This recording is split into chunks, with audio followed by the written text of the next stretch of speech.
Hey everybody, it's time to swing. We're still swinging, and I'm your host, Thomas. And today, family, look, they killing me. Them headphones blowing me because I don't know. The programming with these headphones. But then I ain't gonna be. All right, family. So what we got up today is, look, Lil Durk situation keep getting worse. All right, look, he going to court. You know what I'm saying? And he looking for the win, and he can't do nothing but lose at this point. All right, them lawyers keep lying to him.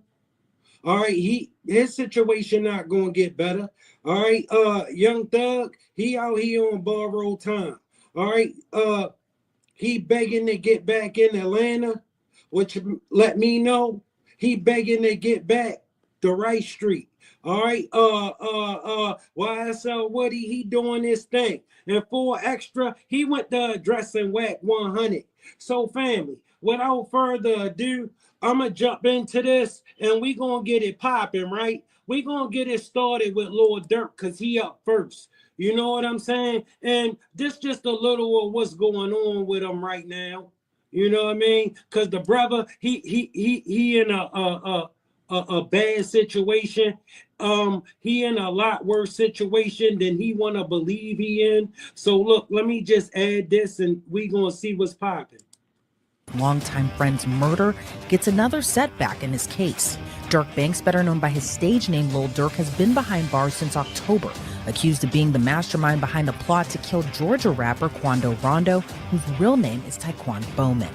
Quando Rondo, along with his sister and cousin, were ambushed and shot at in Los Angeles, California in August of 2022. While Quando Rondo and his sister survived the attack, his cousin was murdered in the hail of gunfire. But that case goes back further than that, as prosecutors say it all stemmed from a 2020 shooting that left another rapper, who was also the close friend and frequent collaborator of Lil Durk, dead. According to Lil Durk's federal indictment, prosecutors say on November 6 of 2020, a man named DB, who was a high-ranking member of Lil Durk's Only the Family, or OTF, and the friend of Lil Durk, got into a fight with another person identified in the indictment as TB. The indictment says an associate of TB pulled out a gun and shot DB multiple times, killing him. Now, the indictment doesn't have the full names of TB or DB, but the circumstances match the November 6, 2020 shooting death of rapper King Von, whose real name is Davon Bennett. And of course, we know Quando Rondo's real name to be Taekwon Bowman. So where does Lil Durk come into play here? Well, federal prosecutors say after King Von's murder, Lil Durk wanted revenge. According to the indictment, Banks made clear in coded language that he would pay a bounty to anyone who took part in killing Quando Rondo for... Let me tell you something, family. First of all, Lil Durk did not want revenge. He did not. He was happy King Von was gone. All right? That solved a lot of his issue. All right? But the problem was the same reason he needed King Von. That's the same reason he had the revenge for King Von. The ghetto in his comments. All right, listen. You want to be a tough guy? You think you're going to be sliding through the ghetto smoking Tuka? You're going to need King Von. You're going to need OTF Jam. The problem is, them niggas tougher than you. For his role in King Von's murder. That all came to a head nearly 2 years later on August 18th of 2022, when Banks, his alleged co-conspirators and co-defendants tracked down Quando Rondo to Los Angeles. The indictment names Banks' co-defendants as Kevon London Grant, DeAndre Dontrell Wilson, Keith Jones, David Brian Lindsay, and Asa Houston. Prosecutors say on August 18th of 2022, after the men learned where Quando Rondo was in LA, at the direction of Lil Durk, Wilson, Jones, Lindsay, Houston, and another co-conspirator traveled from Chicago to Los Angeles to murder Quando Rondo. Meanwhile, Lil Durk and Kevon Grant traveled on a private jet from Miami to LA allegedly to help coordinate the murder. That same day, Banks allegedly texted co-conspirator 3, "Don't book no flights under no names involved with me." But the feds say that same co-conspirator purchased the plane tickets using an OTF credit card. The unnamed co-conspirator 3 also allegedly confirmed to DeAndre Wilson through text that Wilson, Jones, and Lindsay had the same airline ticket confirmation. And Wilson messaged a friend on Instagram saying, "On my way to LA." From there, Kevon Grant allegedly purchased 4 black ski masks from a sporting goods store, but used cash to pay. But seemingly messed up when he allegedly used another OTF credit card to rent a hotel for the co-conspirators. Prosecutors say after Grant met with the co-conspirators, he gave Keith Jones, David Lindsay, and another unnamed co-conspirator firearms, including a firearm that was modified to operate as a machine gun. From there, Grant allegedly provided 2 cars for himself, Lindsay, Wilson, Jones, Houston, and another co-conspirator to find and kill Quando Rondo. The following day, using a BMW and Infiniti allegedly rented by Grant, the men tracked down Quando Rondo first to a marijuana dispensary, then to a clothing store. But it would be an LA gas station that would be the site of the deadly crime. According to the indictment, Asa Houston drove the Infiniti to an alley behind the Beverly gas station, then parked the car so Jones, Lindsay, and unnamed co-conspirator 2 could attempt to murder Quando Rondo. Prosecutors say the men shot at Quando Rondo's car. Family, they picked a terrible spot, didn't they? But ended up killing his cousin, who was standing next to Quando's car. Then the men fled and went to a local burger joint to discuss payment. The same day Quando's cousin was killed, prosecutors it was a terrible idea. say an OTF credit card was used to purchase plane tickets from San Diego back to... I'm telling you right now, whoever is unnamed co-conspirator 2 is telling. Chicago for Wilson, Jones, Lindsay, Houston, and co-conspirator 2. Fast forward to October of 2024, prosecutors say Lil Durk allegedly... When they said everybody else's name and then call him co-conspirator 2, he telling. tried to flee the United States and booked plane tickets to several different countries, including Italy, Switzerland, and Dubai, but didn't board the plane for any of the flights. Instead, he was arrested near Miami International Airport. And even though Lil Durk isn't accused of pulling the trigger, he faces the same charges as the other men, including 1 count of conspiracy, 1 count of use of interstate facilities to commit murder for hire resulting in death, and 1 count of using, carrying, and discharging firearms and a machine gun and possession of such firearms in furtherance of a crime of violence resulting in death, all of which he pleaded not guilty to. Surprisingly, his trial was slated for January 7th, just 3 months after his arrest, but that date was pushed back to October 14th of this year. It all comes weeks after an unsealed affidavit filed by an FBI agent alleged Lil Durk was involved in another murder for hire plot. That affidavit reportedly cites texts and social media posts from 2 people discussing the payment from Lil Durk for the 2022. Who think he gonna beat it? Put a 1 in the chat if he gonna beat it, and put a 2 in the chat if it's no. Murder of 24-year-old Stephon Mack, who was alleged to be a Gangster Disciples leader. The agent alleges Lil Durk was offering money for people to kill those responsible for his brother's murder. Lil Durk hasn't been criminally charged for that alleged murder for hire plot. However, prosecutors did use that affidavit as evidence to get Lil Durk's request for bail denied, and he, as well as his co-defendants, remain behind bars since their respective arrests. But all of them are facing a hefty sentence, the rest of their life in prison, if convicted. So much to unpack, so let's bring on now criminal defense attorney and former prosecutor Safa Robinson Ferrer. Safa, it's always great to see you.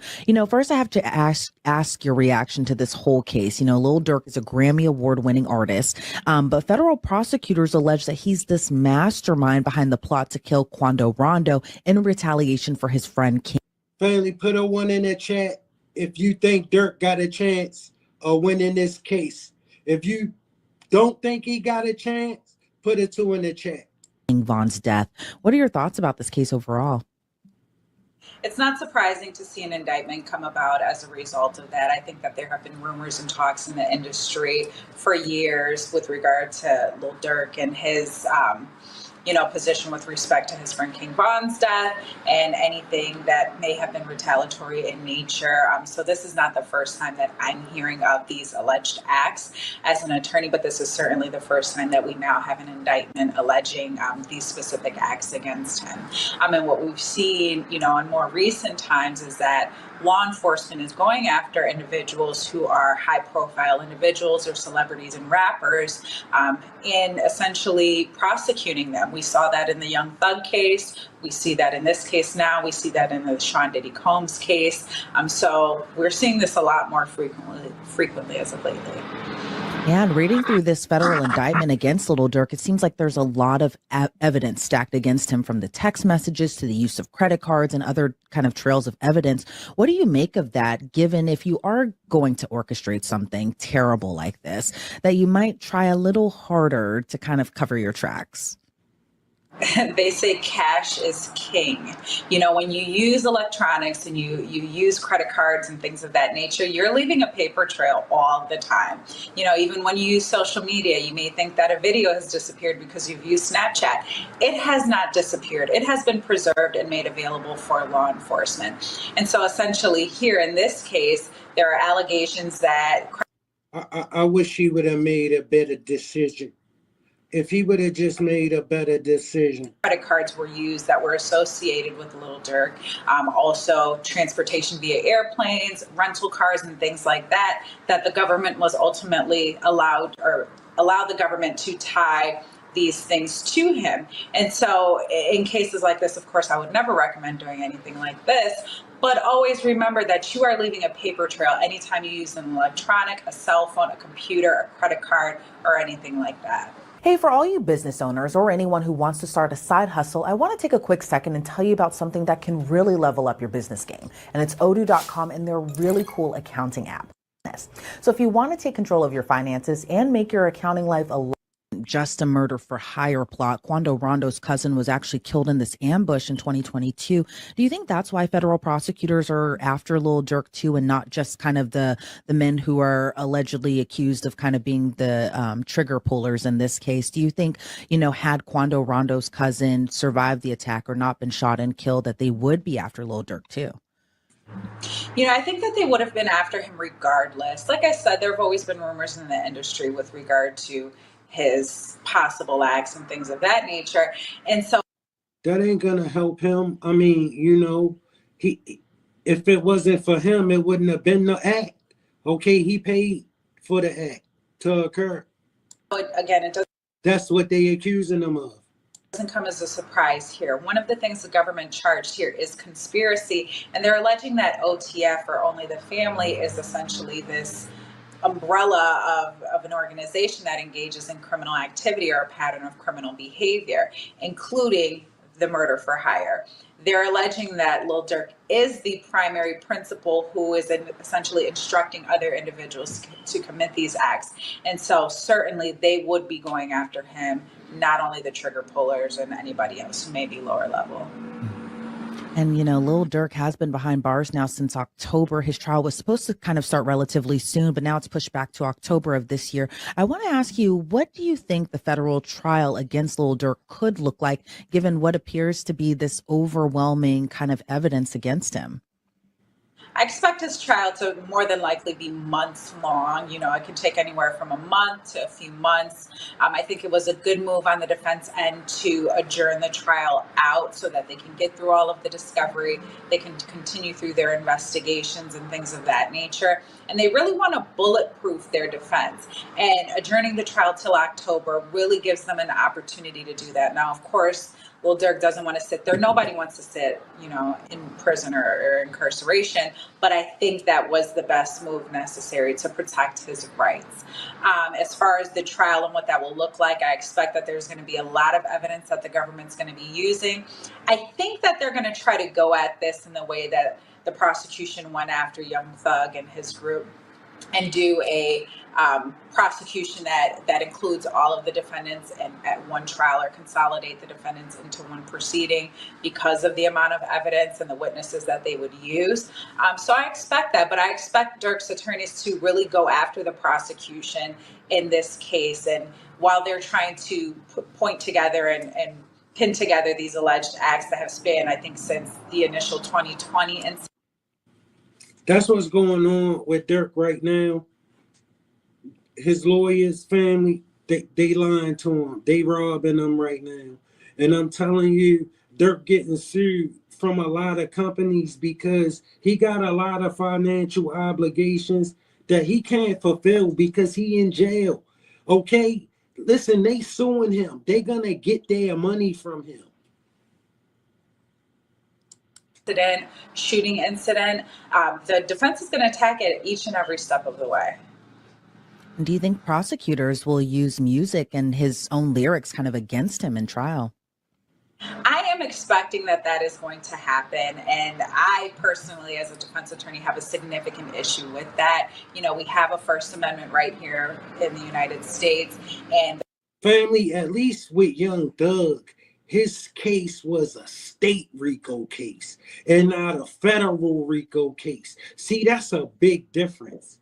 You know what I'm saying, family? The difference is this. Like that Young Thug RICO case, that's why states don't try RICO cases. They seen how hard it is to try a RICO case. The reason why the federal government don't have a problem trying a RICO case with all the work that go into a RICO case is this. The feds, they only take the cases that they want. The state, they got to deal with all the crimes of that state. So they can't spend all of these resources on a RICO when the federal government, see, they just choosing their cases. So they can spend all the resources focusing on you, nigga, once they choose you. The freedom of speech and the ability to create art through those lyrics has been used, as an attack on that First Amendment right and privilege. Now, it may not be as much of a protected speech as other forms of speech, but that's an issue here. Artists want to be able to create without having to defend themselves for their creations later. But I do expect that the government is going to try to take that angle in this case. And I have to ask, say Lil Durk is your client. What kind of defenses are you going to be using, especially in a federal trial case like this? You know, on a case like this, you know, if I was Dirk's attorney, my client is not as involved as the government would like them to allege. All my client does here is he's a rapper. He runs this organization, but it's an organization that's geared towards music and in the music industry. We do hear, you know, lyrics of violence and things like that in the music industry. And again, that is a creative work that should be protected and is protected by the United States Constitution and copyright law. The government Hit that like button for me, family. government's making a significant stretch trying to tie him into this murder or this murder for hire plot. And ultimately, what the government's trying to do is hold somebody responsible for this death, but the person responsible is not Lil Durk. Whether they want to go after, you know, the co-defendant who allegedly fired the firearm or killed that individual, that's a conversation for another day. But my client, he's a businessman. He has other matters that he's tending to. He has other matters that he needs to tend to. So them trying to rope him in, just like they've been doing to other, you know, artists in as of recently, is not something that we'd allow to happen. And we would fight that case at each and every stage. Yeah, and I was kind of to piggyback off that. See, that's the kind of stuff them lawyers in there telling them. That nonsense she just said. She just said a bunch of nothing that would never help him. Okay, none of that, what she said, is a defense for him. Okay, listen. You listen to that stuff and you see why our young guys who got some money seem to think that they can have a behavior like this and just go on with their lives. He really believed that he could do something like that and just go head on with his life because he don't know how real it is until now. You see, Young Thug, he had the privilege of seeing how real it is. So he learned. Okay, the last thing he know place he want to be is in that cell. And one thing he learned is no matter how much money he got, it ain't gonna get him out of that fucking cell. That answer there, it seems like for fans of Lil Durk, it does seem like, you know, oh, another great artist is taken up by the system, you know, especially after appearing to get your life together, then, you know, allegedly by your own actions, get into something like this. But what do you make of what feels like the seeming downfall of Lil Durk and not kind of leaving the streets behind? It's very unfortunate. And sometimes, you know, as you grow into new positions, you know, he's a celebrity, he has notoriety, he has a family. We have to change people, places, and things around us. We can't do the same thing and expect a different result. So while, you know, he has exceeded and excelled in his professional career, it's always important to be mindful of the people that you keep around. And sometimes, unfortunately, people don't leave. See, that's the thing, family. He ain't want to be mindful of the people that he keep around. You know what I'm saying? It's that saying, right? It's say you lay down with dogs and you wake up with fleas because some things just go together, like peanut butter and jelly. So do crime and punishment. You know what I'm saying? Listen, you commit a crime, you're going to get punished for it when you get caught.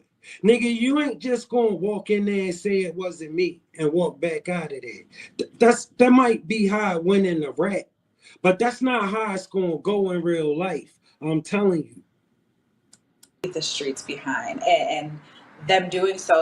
Yo, you gotta be very careful with the company you keep. Okay? Because the company you keep gonna expect you to stick to a street code. But trust me, your company not gonna stick to no fucking street code when it come down to it. He just needs you to believe he will, so you will. All right? But I'm telling you, you're gonna find OTF jams and you're gonna find King Von's. King Von's stupid out of his mind. Okay? That's how he got his life taken, bro. King Von got his life taken being stupid out of his mind. Okay? He asked for what happened to him that night. Lil Durk knew that. Okay, the reason why Lil Durk had to respond to that, the ghetto was in his comments, telling him he needed to slide for Von. All right, because Durk would have never made a decision like that on his own. He not that kind of guy. Look at Durk history. He rapped. He was a rapper. Okay, OTF Jam wasn't no rapper. King Von wasn't no rapper. They was out here getting busy. Lil Durk was rapping. He thought he was just going to share the money and everybody was going to be happy and he would be the man. No, no, no, no, no. You ain't never going to be the man in the eyes of a nigga like King Von. You a sissy. And a sissy don't tell me shit. You ain't never going to be the man in the eyes of a OTF Jam. You a sissy. And a sissy don't tell OTF Jam shit. You see what I'm saying, family? Like those kind of people don't tell gangsters nothing. He is a rapper. That's why Reese end up choking him out. He start playing that bullshit. And they don't want to hear that. You know you a chump. All right, but look, it's cool. But you see what Chief Keef did? That's what he was supposed to do. He was supposed to take the guys that he could have took. And the rest of them left them to do their thing. Because he knew they was going to self-destruct. And somebody was talking to Chief Keef and told Chief Keef, look, these people don't love you. You see what they just did to you. They robbed your house. The first time you felt like you don't need to take care of them, they gonna show you that you don't have a right to tell them no. You see, when King Von said the reason why they robbed Chief Keef's house was because Chief Keef told them he was gonna give them some bail money for some nigga and he never gave it to him. That's why he never gave it to him. Because the stuff that they robbed Chief Keef for, they end up selling and coming up with the bail money. They still didn't get that nigga out. You feel me? That's just was game they was running, trying to get some money from him. You feel me? They wasn't going to get that nigga out. But the fact that he never gave them the money, they came and robbed this house. So what the ghetto telling you? The ghetto telling you, you either gonna have to hurt somebody or somebody gonna hurt you. So you know what? Chief Keef said, later for this. I'm out of here. I ain't gotta do this. He went to Calabasas. He larger than life. Lil Durk in jail on his way to the penitentiary for trying to prove to the ghetto that he really a G, when he not really a G. Because if he was really a G, he would have prayed to been Lil Durk and got the fuck away from that little ass slice of hell right there in Chicago called 300 in O Block. You see the first thing he did when he got some money? He got straight the fuck away from there. Because ain't nothing there to see. That's the stuff nightmares are made of. Don't nobody aspire to live in O Block. Only people that aspire to live in O Block is people that don't gotta live in O Block. Because when you gotta live in the trenches, you hate the fucking trenches. You don't think nothing special about the fucking trenches. The minute we get something, we buy triplex condominiums. We get the fuck away from there. I ain't going to go back there for what? Why the fuck you think I got away from there? You think they love me? They don't love me. They want to rob and steal from me. Why? Because I won't give them shit. And in the ghetto, if you ain't going to give them shit, you ain't going to stay here. You're going to stay here, it's going to be a problem. Trust me. And listen, if you're going to run through the ghetto smoking Tuka, you're going to need King Von.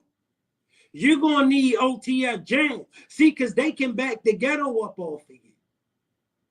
They can back the ghetto up off of you, but they come at a price, nigga, that you can't pay.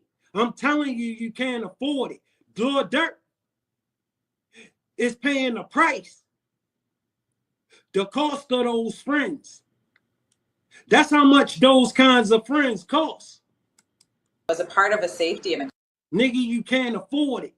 coping mechanism for the things that they've previously experienced in their lives, but you have to protect yourself and your family first. So it's very unfortunate that he's in this situation. Hopefully he's able to overcome this with the help of his attorneys. Yeah, and I guess we'll kind of have to wait and see how this all continues to unfold and play out. Safa, I want to thank you so much for your time today. But before we sign you off, though, where do you think that everything kind of goes from here in terms of the trial process? And do you think that an October date will be the October date for the trial? I think the October date will be the date for the trial unless there's a reason to adjourn it and maybe some attorney scheduling. But from here on out, we're in trial preparation mode. We're interviewing witnesses. We're getting through that discovery. Where he at right now, family, that's where he gonna be. He gonna be sitting. All right? It's over for that guy. Family, you don't bring that many people to do nothing. Can nothing happen from involving that many people but a disaster? Okay, it was a rush job. Okay, he had some dudes from Chicago who the furthest they ever been from that block is to jail. The prison. That's the furthest they ever been from O Block. And you got these niggas in LA following some people around with guns looking for a location to do something like that to them over some idiot that did everything he could to lose his life. And then y'all got mad when somebody obliged him. Okay, he was begging to die. Okay, somebody just obliged that nigga. It was going to eventually happen. Because that's what eventually happened to all them tough ass niggas. Because it's somebody tougher than you. It's somebody who don't believe you that tough. It's somebody just like you, waiting for you. All right, everywhere you go. Nigga, you ain't that tough. Okay? And I know you think, oh man, he from Baltimore. How the hell he? Listen, I don't care where you go on this planet, and I've been around. Trust me, I've been around, nigga. Niggas is gonna be niggas. All right? I know you think them niggas where you stay tougher than the niggas where I stay. You think them niggas special? No, they ain't. They all the same.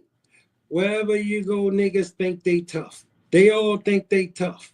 All right? That shit don't change. That attitude don't change. They broke as a motherfucker, but tough. We're exploiting the evidence and essentially saying, and one of the things the prosecution always likes to do is they like to say, this person did this for this reason, when there's a whole separate explanation as to why something may or may not have been done. But you only get that one prosecution vision or side of the story until, as the defense, we're able to tell our own story. And so I'm sure that his attorneys are preparing to tell that story for him. All right. Safa, again, thank you so much for your insight into this case. I really appreciate it.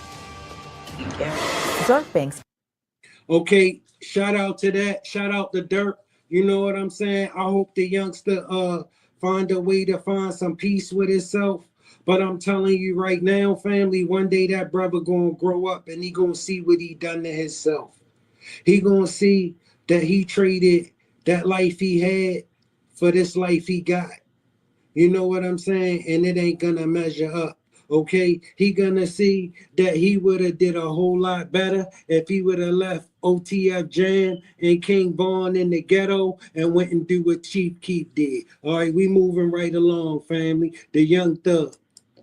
Have followed the YSL trial as both sides hammered out potential plea deals behind closed doors. And earlier today, an agreement was reached. When the exact terms of the deal fell through, It fell to the judge to determine the fate of Jeffrey Williams. Both sides presented their final arguments to Judge Whitaker. Here's a breakdown of this complicated sentence. What was originally a 5-year sentence was modified by the judge to time served, meaning the 2.5 years Young Thug has already spent in jail was good enough. Today, he starts 15 years on probation. Hanging over his head is a 20-year sentence. If he stays out of trouble during probation, that sentence will also be commuted. Now, the judge reminded Young Thug his words and actions are broadcasted on a global stage. I know you're talented, and even if you choose to continue to rap, you need to try to use your influence to let kids know that that is not the way to go. In her parting words, the judge... Even if he continue to rap, what else is he going to do? What did she think he going to stop? also reminded Williams of the consequences that await him if he violates that probation. Okay, court is adjourned.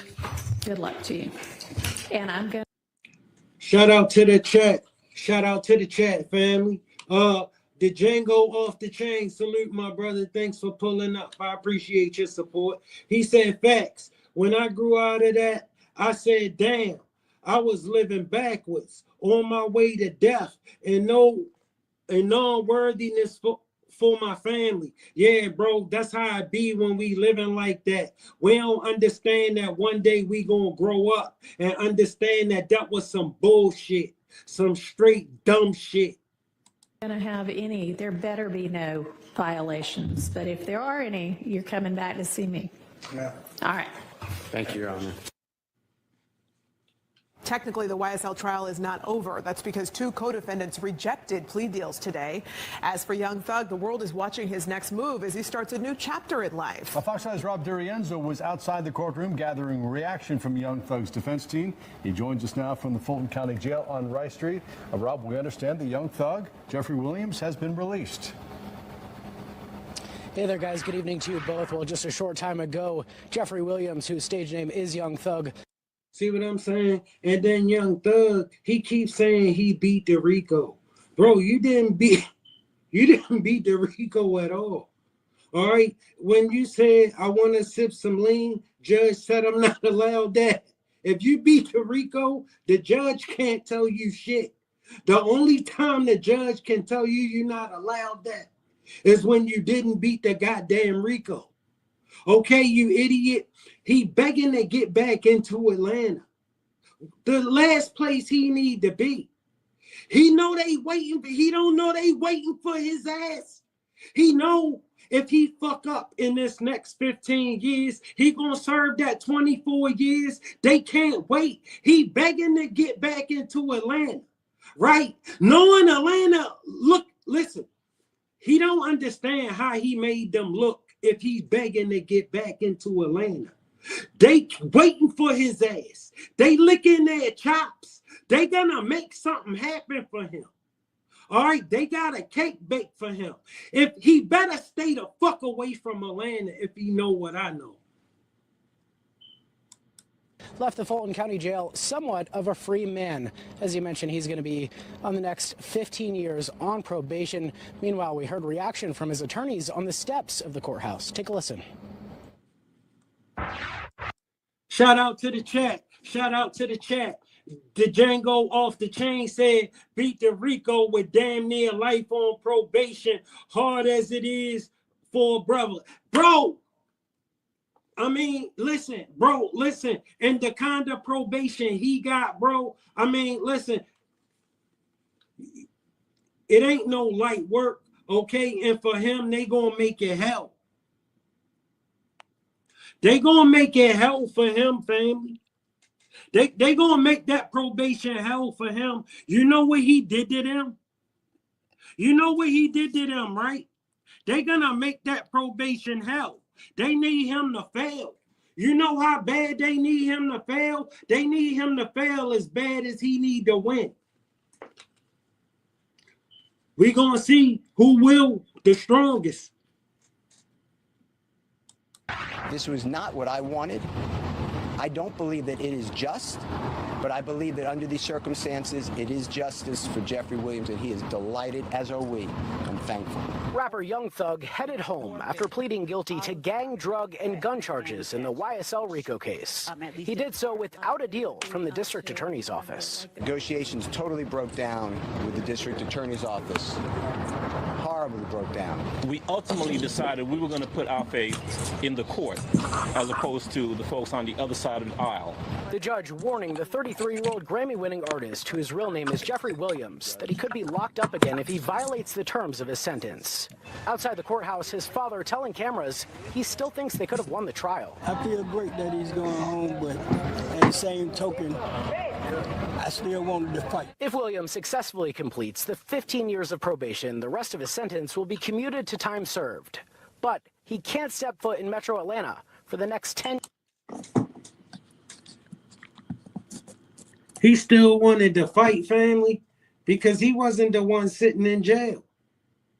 That's why he still wanted to fight. His daddy still wanted to fight because his son was somehow still finding a way to take care of his ass while he was in jail. All right? But his son was in jail losing everything. And you got a nigga like his father telling him he should still fight while he free. Working the fucking $20 job, trying to tell his son, who got millions and just had to spend it all on this bullshit, and still trying to take care of y'all while he going through this bullshit. And you got a nigga like that trying to tell him he should stay in jail and fight. His father don't understand what's at stake. His father got a point to prove. No, your son need to get the fuck out of jail and get back to his. Shout out to the chat. Shout out to the chat. Shano Chop It Up TV. What's chopping, homie? Salute Colton James Hodge. Shano, let me get you a wrench, homie. Business. Because it ain't gonna get no better for him than what the fuck is in front of him. This deal. Because he's not gonna get found innocent. They'll take his ass back through that shit first. And he can't afford to do it again. And they know it. Years, with certain exceptions. It's a scary feeling for all involved. There's probably no feeling quite like that other than sitting in a courtroom waiting for a jury to come out. Just before 8:30 p.m. Thursday night, Jeffrey Williams' inmate status in the Fulton County Jail log indicated he was released. The trial was plagued with problems and errors from prosecutors. But criminal defense attorney Joshua Schiffer, who already had on his Halloween costume, says in this outcome, there was no clear winner. Both. Check this out, family. We ain't got long to go before we get to the next one, right? This nigga begging to get back into Atlanta. This damn fool. Sides gave up something, some more than others. There's a lot of valuations that are really tough to understand unless you're sitting in the shoes of the state or of those defendants, looking at the conditions and what's on the table. And guys, the judge also ordered Williams to be back in Atlanta at least 4 times a year to give an anti-gang presentation to children. Meanwhile, those remaining 2 defendants he spoke about, they're due back in court on Monday morning at 9 a.m. Live at the Rice. Okay. Shout out to the chat. Shout out to the chat. Overdose Music. Salute, my brother. Appreciate your support as always. Thanks for pulling up. Hey, family. So, you know, that was the deal, right? So here's what's up. A little more than a month after rapper Young Thug, whose real name is Jeffrey Williams, pleaded guilty, his attorneys now want one of the big conditions of his sentence to change. In October, Young Thug was given probation, and one of the conditions banned him from being in Metro Atlanta for 10 years. But his legal team believes that should be removed. Fox News' Tyler Fingert has the details. I plead guilty. Rapper Young Thug made the bold decision Halloween night to give up his right to a jury trial in the middle of his trial and change his plea to guilty. The Grammy-winning rapper admitted to guns, drugs, and street gang charges. I take full responsibility for, my crimes. Fulton County Superior Court Judge Paige Reese Whitaker sentenced young thug, whose real name is Jeffrey Williams, to 15 years of probation and banned him from the Atlanta area for 10 years. Last week, after the final 2 YSL defendants were found not guilty of the most serious charges they faced, young thug's dad said his son's guilty plea was his own choice. No regrets, you know what I'm saying? He did what he felt like he wanted to do. So he's grown, he made his own decision. Just days after this interview, his son's attorneys filed a motion to amend his sentence. They want young thug to be able to reside and visit his Atlanta home so that he can, quote, have family gatherings for holidays and other lawful reasons with his family, friends, and business associates. The motion says the Fulton County Chief Probation Officer has no problem with changing the sentence. The question will be whether Paige Reese Whitaker objects to this amendment more than probation. Just because probation has agreed to an amendment or doesn't object to an amendment doesn't mean that the judge is going to go along with that. Wednesday afternoon, Judge Whitaker did modify young thug's special conditions. In her order, she wrote, quote, if there are no violations of probation within the first 3 years, Mr. Williams can thereafter visit his home for up to 2 weeks at a time, up to 4. Family. This nigga went and fought them people to go back into the lion's den, which tell me he don't understand what he done. He's supposed to say, fuck that house in Atlanta. Okay?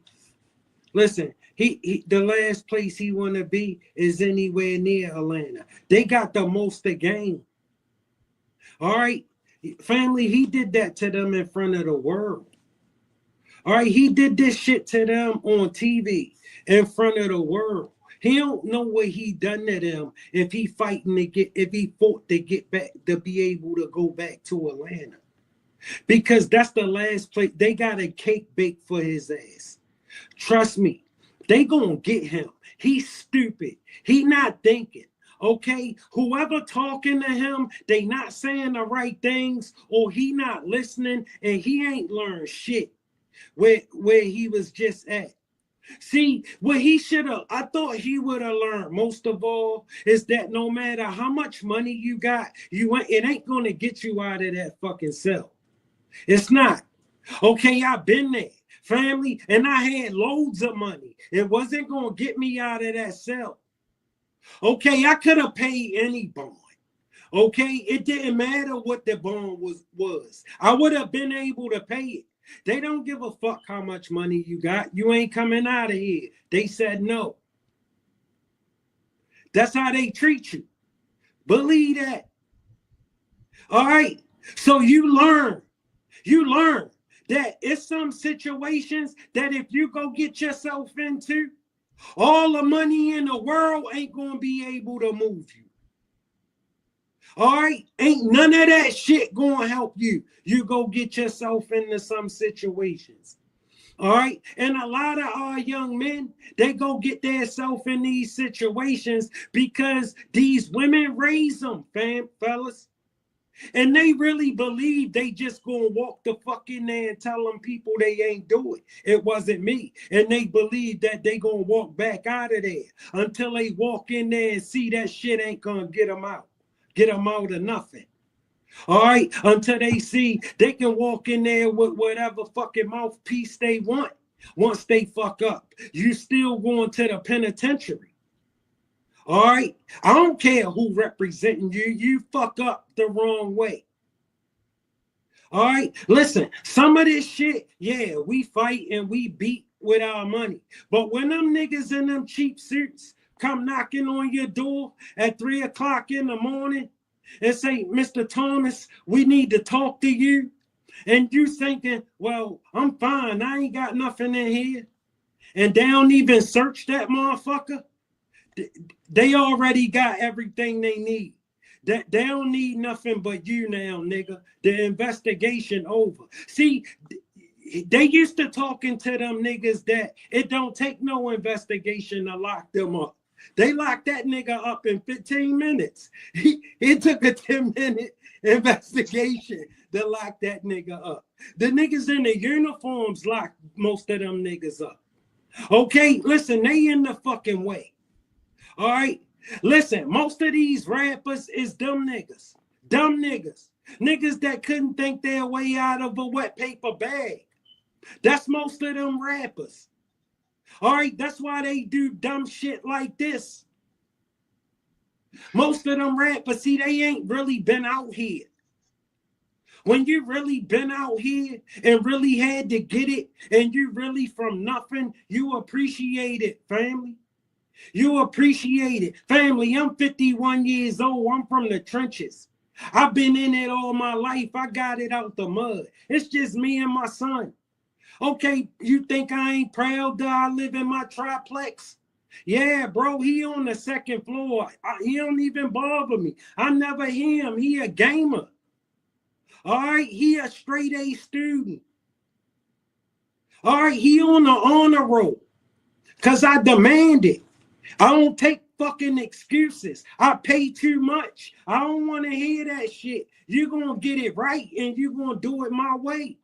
Because I got to lead him into the future. He cannot be a Lil Durk.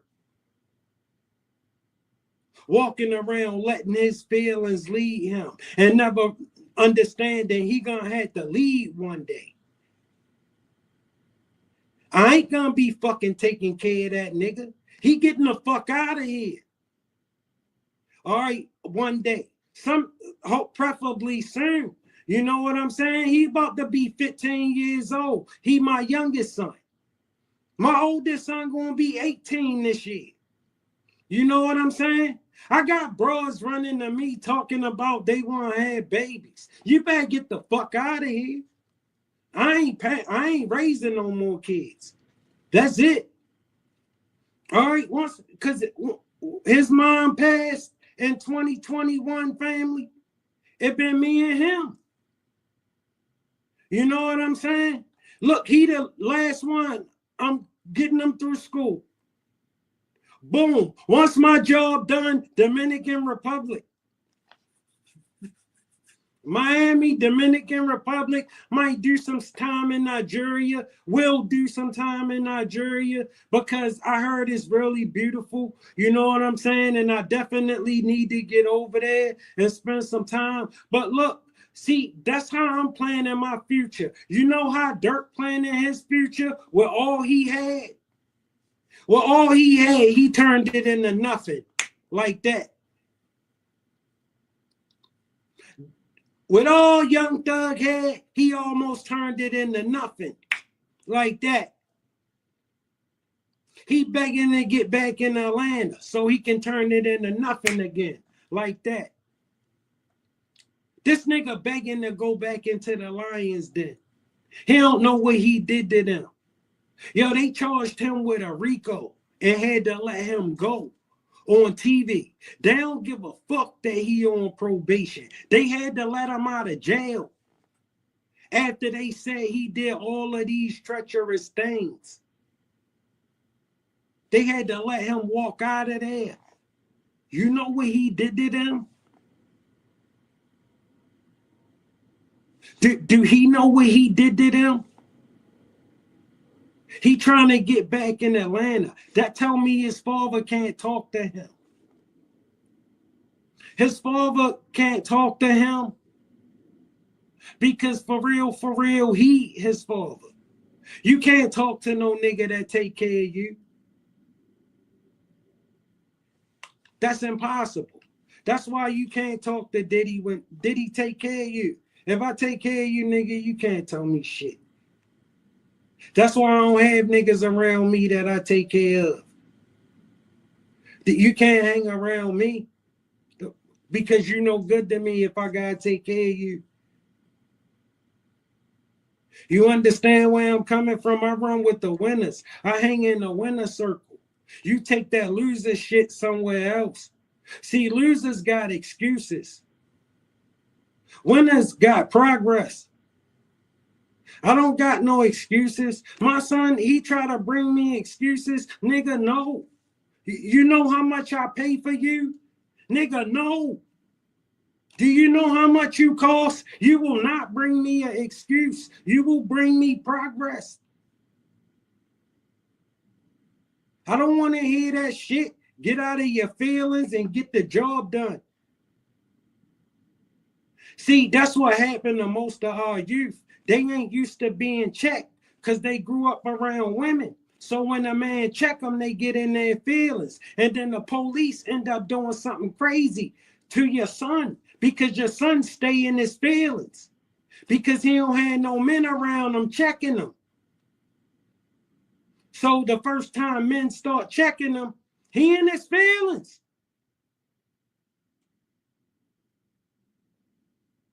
He got resentment for men. The resentment that mama gave him. That resentment that she got for him. He stay in his feelings. And most niggas that stay in their feelings stay in the penitentiary. I promise. 4 times per year. Young Thug's attorneys aren't the only ones filing motions. Attorneys for Diamante Kendrick, also known as Yak Gotti, are asking for bond. Kendrick was found not guilty last week, but remains locked up for 2 cases, one for contraband and the other a jail fight. The emergency motion cites the ongoing safety concerns at the Fulton County Jail and the recent findings from the U.S. Department of Justice about its conditions. Kendrick's hearing is set for next Tuesday. Everybody understands that 901 Rice Street is an unsafe facility. Mr. Kendrick has a valid request that he be kept somewhere safe and that his fundamental constitutional rights should be satisfied. In downtown Atlanta, they could give a damn about your fundamental constitutional rights. None of that conditions. You ain't getting the fuck out of there until they say so. All right? Let me explain something to you. Everybody you know going to do everything they can to get to jail. And then when they get to jail, realize they can't be there. They too sick to be here. Like Diddy. You feel me? Do everything you can to get to jail. And then when you get to jail, you realize you can't be here. No. You going to be here. You know, you a millionaire, billionaire mogul. Guess what? You going to have a nigga making $30 an hour telling you to lock the fuck in, nigga. Yeah, and you going to lock the fuck in too. Yes, you are. You know, you might get to make some extra phone calls and do some privileged shit like, you know, sneak an extra feel on the bitch and they'll turn their eye. The shit that, you know, normally a free nigga would bet you, it's going to be all that to you. All right, because you dumb and stupid and a fucking idiot. Let me tell you why Diddy going to end up getting forever in there. See, like me, if they come to me and I'm Diddy and they offer me 15, I'm taking it. I'm gone. All right, I'm getting the fuck out the way. But Diddy not going to do that. He just can't see himself being in there for 15 years. He don't understand that if you don't want to do the 15, you damn sure ain't going to want to do the 50. All right, like I understand. I already don't want to do the 15. So you know I ain't trying to do the fucking 50. Give me the 15. Lee, I can see the end of that. Not Diddy. He can't see the end of a 15 years in jail. To somebody that never been to jail before and never dreamed they would ever be in a cell, and he got all of this money, and all of these lawyers keep telling them how they gonna fight for him, and he got 4 or 5 of them, and they all charging him $10,000 an hour, $20,000 an hour. Meanwhile, he being sued out of his ass because he got all of these obligations that he obligated to fulfill that he can't fulfill because he in jail. They suing him. They gonna get their money. Ain't none of them victims getting no fucking money. That nigga going to jail broke. I mean, he gonna have some paper because he did it. And niggas gonna take care of him on the low. They just can't associate with him on the, you know what I'm saying? But niggas gonna always take care of Diddy. Diddy did a lot for the right people. The people he ain't fuck with, he ain't do shit for. That's how I go. Because Diddy got 1 million people around him all the time, who all of them think they should be rich because they know this nigga. And if a bitch ever gave him some pussy, he definitely owe her something. You better know it. If I got famous right now, do you know how many women I'll be talking about he groomed me, knowing I only knew her for 45 minutes. I just forgot to call her back. You know what I'm saying? Look, that's how it go when you live this life. You feel me? It was a fast life, family. I was running through them like the rest of us who was living this life. All right, we were sharing them. All right, it was just most of the niggas, it was cuffing season. We all cuffed one or two, you know what I'm saying? Listen, that's how it go. You know what I'm saying? But if she on the scene, we was tagging her. That's how it was, because we was on the scene. And we fucked with the cuties on duty. And the cuties on duty, that's how we meet the ball players. She hook them up with me because I make sure they got what they need. You feel where I'm coming from? Like, bro, that's how I go. We all live in this life. All right, and listen, ain't nobody perfect. Ain't nobody above catching the hiccup, bro. None of us. But the majority of us not thinking about being out here trying to ruin somebody, running a youngster. You in a car full of people with automatic weapons, riding through the streets, following a man who going about his business, not bothering nobody, trying to gun him down. You gunned down his cousin. You from the ghetto in Chicago. You too stupid to know you in Beverly Hills. And if you do something right here, they gonna find you. You don't know that when you from the ghetto. And the furthest you ever been from 300 building is the penitentiary. Because that's the furthest OTF jam been from the west side of Chicago. Was when he got on that blue bus and went to prison. Until Durk flew him and the rest of them boneheads out to put in this work. You do anything with 6 niggas, I promise you going to the penitentiary. You do anything with 6 people, you going to prison. I promise you going to fucking prison, you dumbass. All right, listen. You ain't gotta be the smartest sharpest knife in the drawer to know you get ready to get yourself into some dumb shit. All right, you don't. DJ, you go crazy. Now I heard you mention church, and your preaching, your pastor, right? Tell us about that transition. Like how did you tap into your spiritual side? Well, I've been in church all my life. I told you I wasn't never trying to be no gangster. So my whole family, we grew up in this one church. It's in Mechanicsville.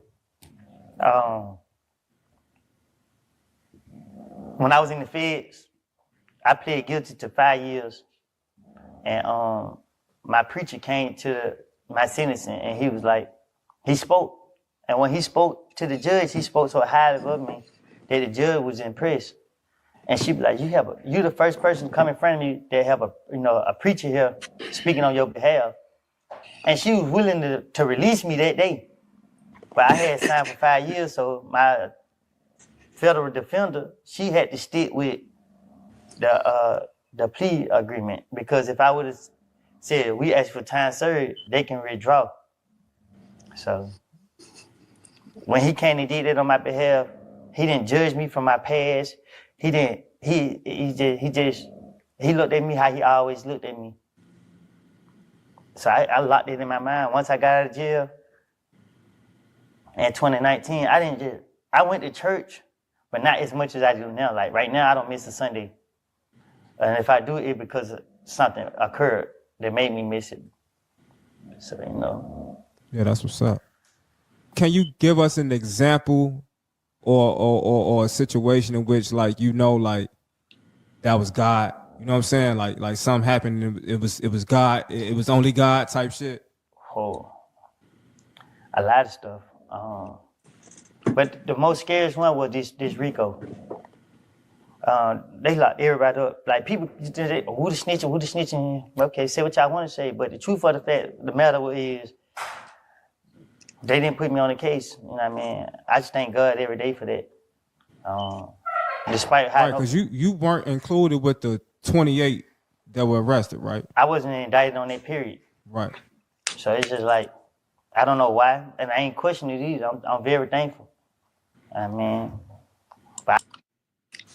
See, because the state don't know shit about trying to RICO. That's why I was so surprised they charged them with a RICO. Okay, because you know how much work go into a RICO. That's why states don't try RICOs. Okay, and they saw how much work went into a RICO. Actually went into a RICO. It was too much. That's how they made them look stupid. If this was the federal case, oh, he would have been on that indictment. You can best believe he would have been on that indictment. And he would have copped out to everything. He would have never got a chance to do that. He could have tried that if he wanted. They would have sentenced his ass like he never said nothing at all. Okay? They would have oiled his ass up and lit his ass on fire. I promise you.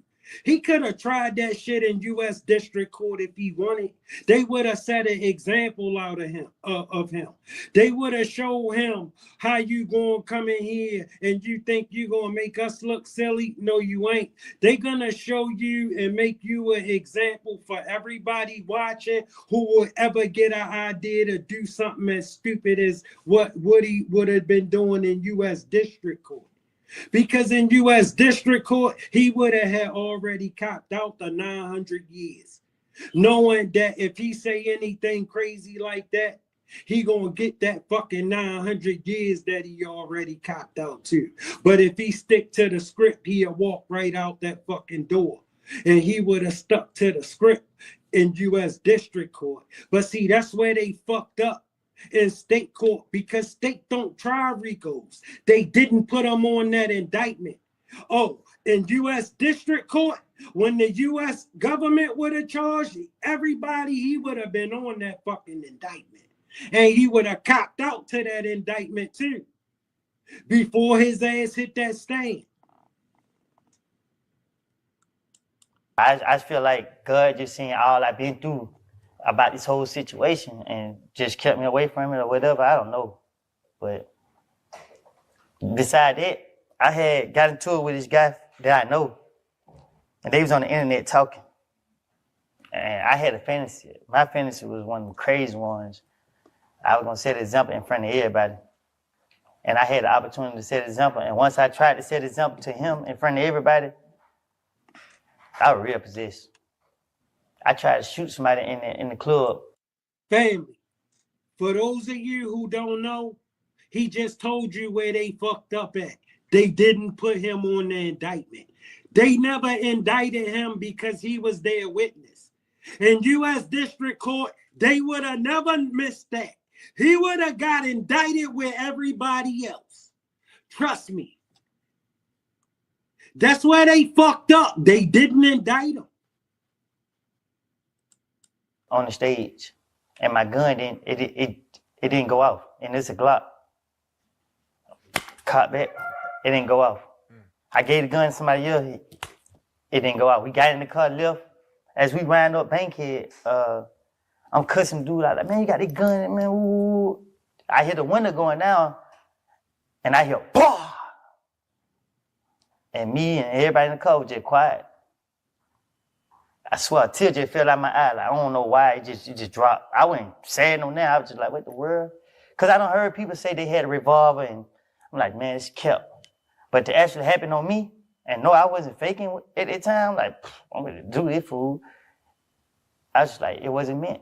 You know what I mean? And there was an eye-opener. Yeah. Everybody saw me. Like, the dude, brother pushed me off the stage. I was trying to get him. Yeah, man. But I was lost though, you know what I mean? Like, yeah. I ain't proud of this stuff no more. Right. Definitely hear a lot of maturity in your voice. One thing you used to be known for was like flashing your money all the time, right? I'm still here. I couldn't fly without it here. You do still flash your money. Yeah, I'm definitely like, I like to flash.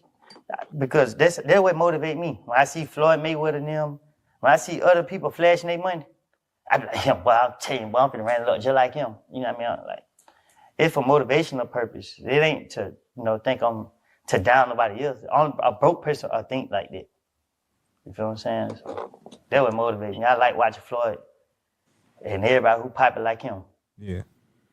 Now, has there ever been a time in which flashing your money got you into some situations? Nah, man, I keep that thing on me. Yeah. Keep it on me. Right. Yeah. That's what's up. That's my back then, not now. Yeah. They say that like that means something. I keep that thing on me. What the fuck do that mean? I keep that thing on me. What do that mean? Do that mean you can't die or something? Because they say shit like that means something. That don't mean nothing. Bro, I used to keep that thing on me. All right? And I ran into this dude one time and he said, yo, every time I see you, you got that thing. And I say, yeah, it's a lot going on out here. You gotta stay ready. He's like, stay ready for what, yo? For everything I know about you, you mind your business. I say, yeah, but that don't mean somebody else ain't minding my business too. He like, bro, if that's the case, that thing right there ain't gonna help you. He said, if you gotta bring that thing everywhere you go, you should stay in the house because you scared. He said, when somebody decide they gonna do something to you, it ain't gonna be nowhere near as hard as you think. Once somebody decide they gonna do that to you, you ain't gonna get a chance to use that once somebody decide that's what they gonna do to you. They ain't gonna tell you. They just gonna fucking do it. It ain't gonna be nowhere near as hard as you dumb niggas think. Once somebody got that on their mind and decide they gonna do it. It was like that dude out of Philadelphia, YBC Dog, Young Dog. When I seen what he did, I knew he ain't have long left. He went on no jumper, and Adam let him do that, knowing the fate he was going to suffer going back to Philadelphia. He really just went on no jumper and did that to his whole city, knowing he got to fly back to his city the next day. Yo, a couple days later, that young dude was out of here. He seen it. You seen what happened? A car just rolled by, slowed down, and kept on going, and he was out of here. Because it ain't gonna be nowhere near as hard as you think it is gonna be. You're gonna be out of here. He was talking about he needed to get his people out of the trenches on there. I was thinking, youngster, you ain't gonna get them out of the trenches. You ain't gonna make it. He was talking like he was gonna live while he was saying the stuff he was saying up there on no jumper. And Adam just let him say that stuff, knowing the fate that young brother was gonna suffer because he needed to fly back to Philadelphia. It's not like he could say that and stay in California, because if that was the case, he could have said that and lived. But no, he needed to say that, then fly back into the lion's den. And then he needed to live up to that. And I knew he couldn't live up to that because I know it ain't gonna be hard. All right? Once somebody decide they gonna do that to him, and trust me, after what he just said about each and every neighborhood, somebody decided they gonna do that to him. Out of all of them trenches, he said F besides his own, one of them guys decided they was gonna do that to him. And he died with that thing on him. Somebody just slowed down and let him have it. Because it's not going to be nowhere near as hard as you believe it's going to be. Once somebody decide that's what the fuck they going to do to you. So you might as well, look, bro, cut that Jesse James shit out. This ain't the Wild Wild West. All right, that's some bullshit. Get it off your mind. All right, once somebody decides you out of here and they really gonna do it, you gonna get your issue. Yeah, correction. 'Cause like I tell you off camera, you know, when I first learned about you, that's one thing I saw for sure, you know. Now, in my opinion, I feel like niggas that be flashing their money be asking niggas to come take it. You know what I'm saying? I'm never flashing my bankroll. Nah, when I'm flashing money, if women purpose is on it, anything I do is for the women. A nigga ain't never in my sight. You know what I mean? Like I don't focus on niggas. So if I pull out some money, I'm telling nigga, "Ho, come on over here." But nah, I'm just playing. But nah, if I pull out money and flash, let them know, yeah, we having it, we getting it. I mean, I didn't see them pull out money and flashing it, and there wasn't nothing but niggas around. Get to it. Y'all broke over there. Y'all need to come on over here and get to it too. It ain't. Yeah, because at the end of the day, if you around people and they win it, you ain't winning, you don't need to be around them. So, you know. Yeah. Yeah. Well, I still want the kids to keep your bankroll in your pocket. Don't, you know. It's okay to flex sometimes. Sometimes. And if you go flex a bankroll, make sure. See, Woody don't realize that everybody gonna be nice to him as long as they can beg him for something. Listen, Woody a ghetto nigga, and he don't understand that in the ghetto, you only all right as long as they can beg you for something. The minute they ain't gonna be able to beg you for nothing, it's gonna be fuck you. You flexing your own, right? Say it again. I said if you are flexing the bankroll, make sure you flexing your own. I can't hear you say it one more time. I said that if you are flexing the bankroll, make sure you flexing your own. Make sure you flexing your who? Flexing. Your own bankroll? Come on, man. I can flex with a bankroll with me. Yeah, I'm going to spend it like it's mine.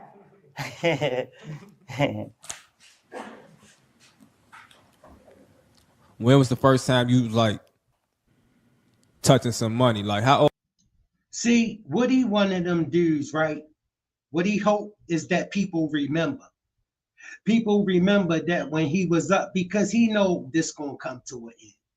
And what he hoping is that the people remember when he was up, he did all this shit for them, and they gonna let him stay with them and not put pressure on him to contribute. And that shit ain't gonna happen for him. He gonna be looking for that when he don't have shit in a couple years. All right, because Woody can't sustain this. He don't actually do nothing, fam. When you started hustling, like what was your first hustle? I'm from Canterville, you know what I mean? We gonna get it how we know. Yeah, I ain't gonna tell my first hustle on here because ain't no telling what them people got going on right there. Right. Yeah. But my first time, I got like my first real money. To me, I got like 20,000 like this. I was geeked up off of it. It was over with, but I didn't let that situation draw me into those activities. You know what I mean? I just like, okay, I got this. I'm a smart person at an early age because I take my money and bring it to a certain person like, hey, here, I got this right here. I need you to make it grow. And I keep a small portion and go out of here and do what I do with it, but that money growing. And I still doing other little things, so. Yeah. Yeah. Now, there's definitely, See, Lil Woody funny because he's smart enough to know he's not smart. If you understand where I'm coming from, he's smart enough to know that he's not smart and he need people to help him. You feel me? That's a good start. That's a great start because most niggas like Woody would never admit that. They won't. They would never admit that. All right, Woody's smart enough to know that he not smart. So he needs smart people to talk to people who he believes at least that's intelligent.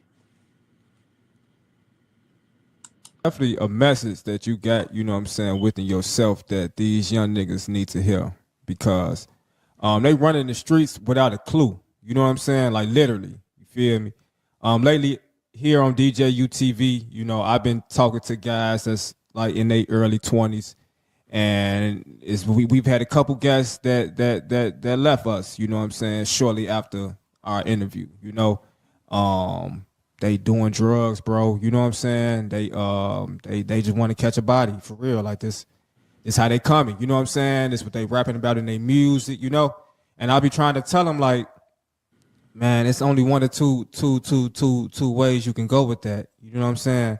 But with you, you know, having to spend so much time of your life, today your birthday, you know what I'm saying? In and out the system, you know what I'm saying? In and out the jails, you know. Tell them how dirty it is in there, you know what I'm saying? Tell them how lonely it is in there, you feel me? You know, paint that picture for them, you know, when you got to wake up to another man taking the shit right up, you know, right next to your head, right? Well, first of all, it starts with the pain that you cause it. You cause the pain on yourself. You sitting there want to blame everybody else for your actions. And that's where I just go wrong. Like my folks, I got locked up on my birthday for stealing the car. And my people left me in jail with a city boy for 5 days. I'm mad at them because I chose to ride in the stolen car. So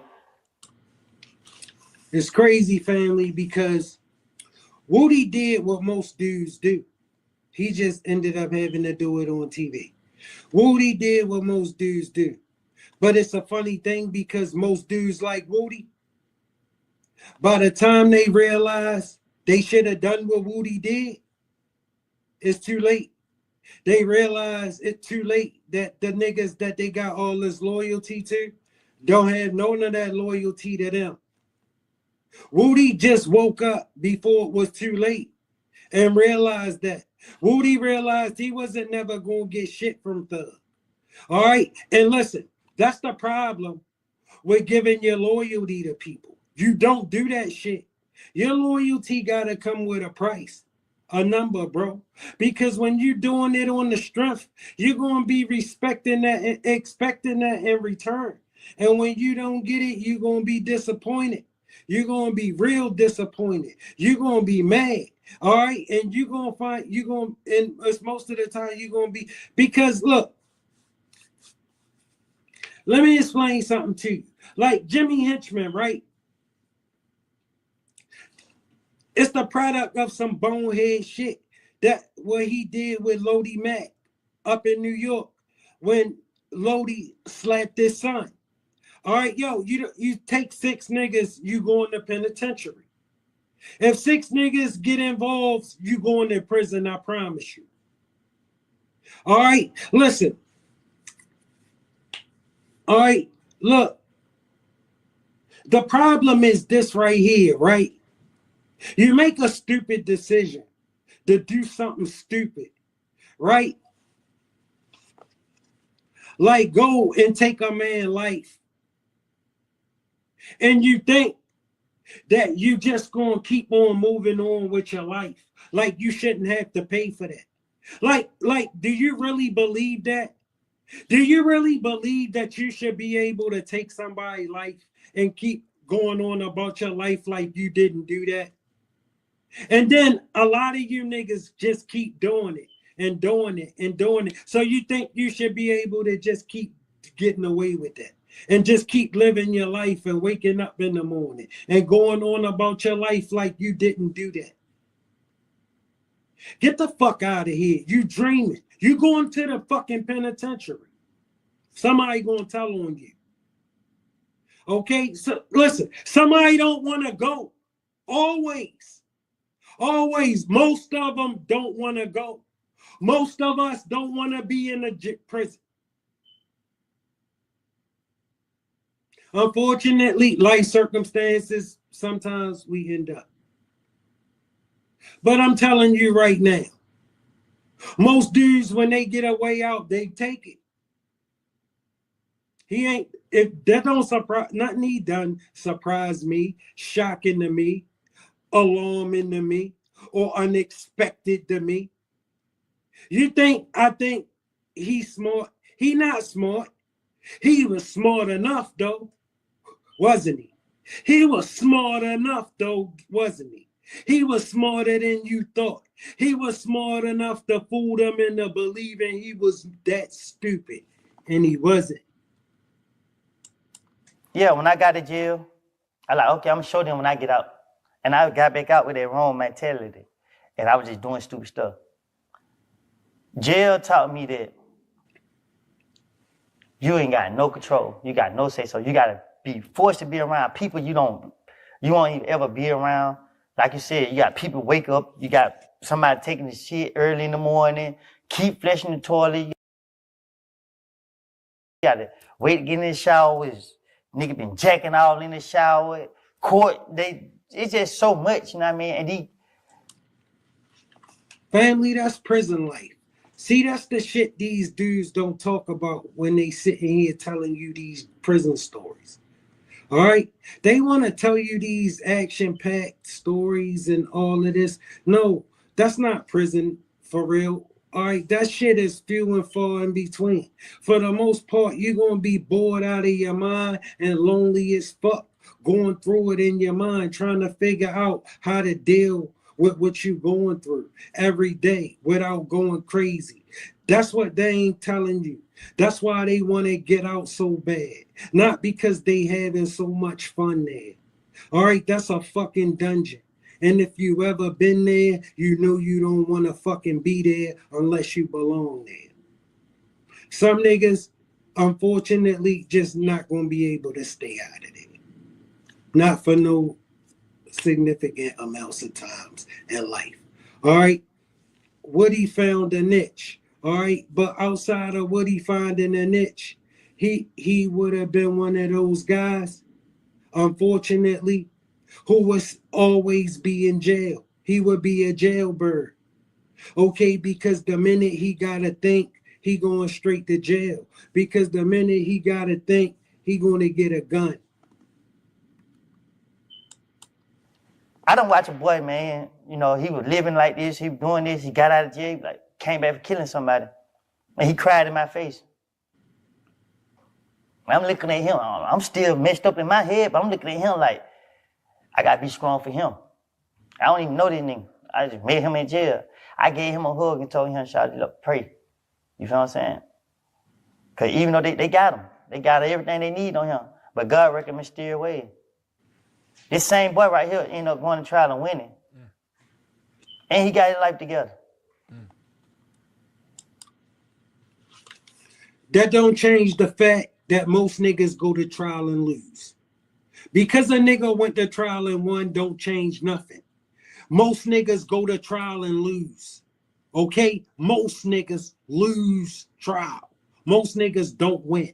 You hear me? Everybody want to talk about that nigga that won. Want me to tell you why? Want me to tell you why? Because they need some ray of hope. They need some ray of hope because they know they not going to get it right. But I hugged him and I told him to pray and I prayed with him.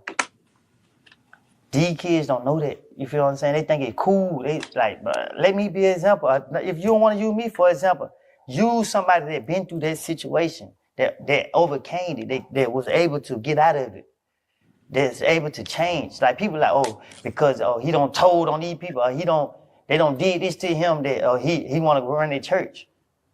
Nah, it's just that's the time person's eyes really was open. It ain't no girls in jail. Y'all don't hear laughing saying all these here. You don't want to kill somebody, then you got 40 years, you don't did 20. Now you the one with lipstick on your mouth. You know what I mean? These same people you was talking about, now that's who you laying down with. They idolize the jail. They see these boys in jail with phones and taking. But that ain't it. I mean, that ain't it. Yeah, for sure. Yeah. It for sure ain't, you know. And you know, even on the other side, you know, once you gone, you gone. You know what I'm saying? See, but the thing is with these young boys, right? They don't got nothing to do. Never time on their hand. Every thought that comes to their mind is how to be cool, how to fit in. I don't know, you know. To me, I hope Lil Woody got himself together. You know what I'm saying? Because I don't know. Time will tell, right? Do two things, heal and reveal. That's what time do. Okay, listen, time always separate the winners from the losers. The niggas who got excuses from the niggas who gonna make it happen. And we got 4 extra up next, fam. Saying you're a UFC fighter. You have rules in there. When you get knocked out, they tap on the thing and say, hey, stop, don't knock him out no more. It's over. Don't kill him, man. In jail, when you get knocked out in there, you got 20 people behind you talking about, kill him. Kill him. Stomp on his head. Kill him. See, that's the difference what I'm trying to tell him. What he's just trying to do, he's so pressured up when you know, if you ever see somebody pressured and you talk to somebody and y'all already had heated words before and y'all get in front, he really don't know what to say, so he starts stuttering, over talking you, and then he talking like it's uneducational, so you like, damn, what the you saying? Like, let one of us talk real quick. You know what I'm saying? He get to sweating, he get to talking and shit, like now he's saying shit that he ain't even supposed to be saying. So he understand like he have to pump himself up to go in the ring with you. You know what I'm saying? Everybody in life, no matter where you at around this world, when you fight, you think about what you about to do to him. You say everybody is a winner in their head, no matter what. And I don't take that from nobody because I'm always gonna be a winner in my head. Bro, listen to this dude, bro. I mean, like, to me, I mean, he is the prototypical psychopath. All he talk about is prison, jail. He equate everything to jail. What jail? Why is a fight so important to him? Listen to how deep he is about a fight. This a grown man. That's not a little child, a little boy. You would be able to understand this coming from a little kid. This is a grown-ass adult middle-aged man who talking about he can fight like somebody would ever give a fuck. Like, yo, he talking about jail and the pressure of a fight. Like he in high school and the nigga want to kick his ass after school. That's how this dude talk. Like, bro, is he serious? This a grown-ass nigga. Win, lose, or draw. So this is the point, though. When a person is nervous of a person, you have nervous and you have confident people that's going to go in there and really squab you and put you out. You got some real fighters. When a person is... I'm sorry, family. Excuse my language. That's a grown brother. I'm going to get that right. I promise. I promise. nervous, you get to saying shit that you don't even mean, that you don't even know what the fuck you saying. So when you get up there speaking, you're like, what is he saying? What is he talking about? You get what I'm saying? You don't even know what he's talking about. Now he just talking just to talk. You get what I'm saying? And you nervous. You don't know how this fight about to go. The reason why you heard me and the reason why you want to fight me is because you heard about me putting stuff out. So this is the point. I never heard of you. I'm not saying, you know what I'm saying? I never heard of you. See, now he gotta live up to that shit he been talking. And niggas wanna fight him everywhere he go. And he don't want, because nigga, you know you ain't about all that shit. Because ain't nobody that tough. Nobody, family. Nobody that fucking tough. But he don't get that they believed him. Now they wanna prove that he ain't tough. All right, because he don't understand it's one of him everywhere he gonna go. Soon as he leave 40 and Vernon, where he think that's the world. No, that's his world because his world's small. But when the world open up, he see how many niggas think just like him, that he ain't tough. All right, I'm tougher than him. And now everywhere he go, somebody want to fight him. And now it's who is you? When at first, remember, he would fight anybody. You guys squabble everybody, all 30 of them. Now it's who is you? Who have you fought? Who is now? It's all of this. But just, you know what I'm saying? Before Adam gave him $400 for this shit, and he was eating noodles and tuna fish out his cabinet in the kitchen. And you know what I'm saying? Listen, I'm telling you right fucking now. All right, listen, this dude claimed the fame is that he can fight and that he go to jail and that he stay in jail. He think he gets some credit for being a 40 Crip that can do that. The world don't give him no credit for that, family. He just the monkey in the cage. See, he believed Adam audiences dudes like him. No, Adam audiences dudes like Adam, who came to watch the monkey in the cage. They ain't gotta buy a ticket. All they gotta do is pull up to No Jumper and watch Adam control the monkeys in the cage. You feel me? Because they don't want to be nowhere near animal like 4 Extra. All right? Why you think to 4 Extra, he think it's the end all be all to the world, and he really believe it means something to Adam to come to Vernon Avenue, where he from, 40 Crip, because he with him. He really believed that that means something to Adam. Adam will never come back there. It ain't nothing to see there. Nigga, it's something to see there to you because that's all you got. But it ain't nothing to see there. If you live there, trust me, he don't want to be nowhere near it. You get what I'm saying? I never heard of you. You brought him up to me and I just see you get on the thing. But see, that's the point. You heard of me though. You heard Off the Back. You heard Vernon Avenue. You heard Chris on the Fig. And you heard me knocking stuff out. So you heard of me. So on Glove Game, that tells you something. That speaks real value. Because wherever you at, you heard of me there. Where's the glove come from? The glove? Oh, yeah, see, now them niggas want to fight him. Now he got all these excuses. Ain't nobody never heard of him. They heard of me before. He was taking he was taking all comers, what? The Django, what you talking about? The Django off the chain. The Django said time is a weapon, heal and reveal. I like that. Yeah, the Django. The Django said he institutionalized. Can't figure out how to control making the world better. No, he can't contribute nothing. You know what I'm saying? The Django off the chain said before it was anybody. Yeah, straight up. Look, bro, look, family, we gotta get it together. We gotta do better than support a nigga like this, bro. His claim to fame is that he go to jail and that he can fight. That's a grown-ass man. And I don't want, because you know, as you can see, they want to fight him. So you got our kids aspiring to be a full extra. Why? Because he got famous doing this dumb shit.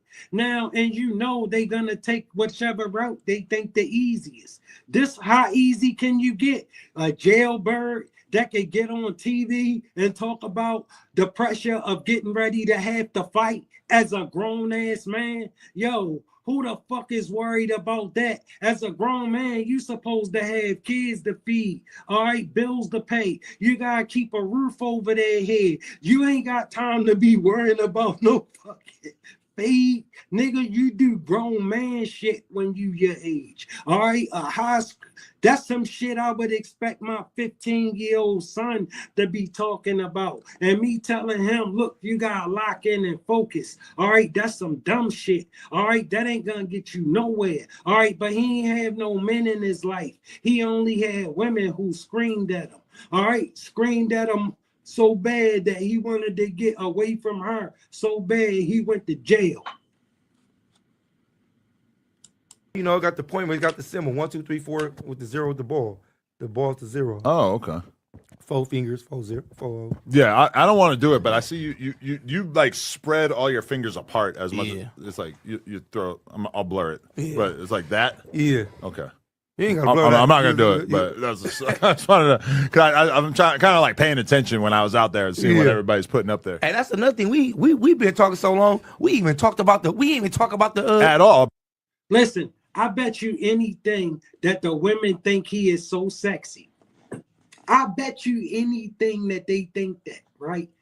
I bet you that nigga probably had 13, 14 baby mamas, even though they know that nigga can't stay out of jail for 5 minutes. Okay, listen, they'll talk about niggas ain't shit and he a deadbeat and he in jail where he always at. But they had a baby by that nigga, knowing he always in jail. All right, but he a built-in excuse. That's what he is, a built-in excuse for him. All right, they know he a natural-born loser. That man can't win. The minute he got to think, he going straight to jail. That's why he be so obedient to Adam, because he can come up here and beg him for something. As long as Adam let him beg him for something, he ain't got to worry about having to think. You understand where I'm coming from?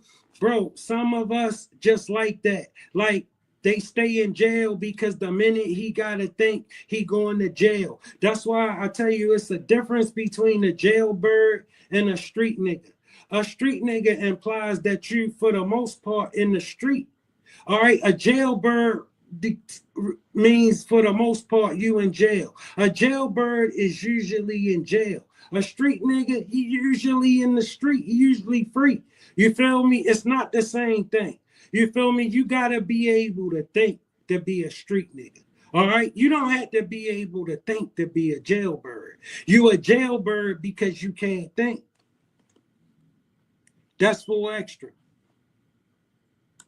About me going to your hood. So, okay, how was that from your perspective? See, I had a great time. I see my perspective is this. See, the cold part about it, this were my whole hood scene. When you came there, that's a Vernon Avenue. Whoever watched this motherfucker, when he came there, you know how some niggas be nervous when they in the nigga hood. Cause like you in the hood in the trenches in LA. Remember I told you, I said, when they watch this, they're gonna be like, oh, he was in the trenches.